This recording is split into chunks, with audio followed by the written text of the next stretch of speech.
How to delete account bio history on Instagram. Hello everyone, I'm Anna here to assist you today. So, without any further ado, let's get started. First of all, open the Instagram app on your phone. Now, after opening the Instagram app, click on your profile. After clicking on your profile, you can see the three horizontal lines on the top corner of your screen.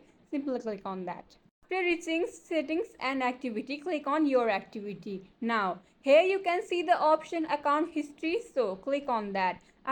After reaching the account history, you can see on top of your screen the option of update type. So click on that. Now after clicking there, you can see on the second line the bio. Click on that and you can see the bio which you may have written previously on this account.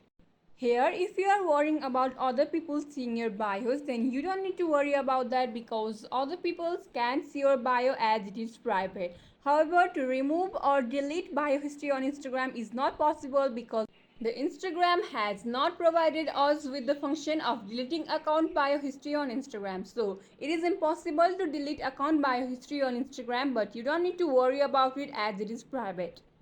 You can even click on the clear all options, but it won't delete your bios permanently. So that's it for the video. Thank you for joining me today. If this video helped you out, please leave a like and subscribe for more. Got questions? Please leave in the comments down below. Signing off until next time. Thank you.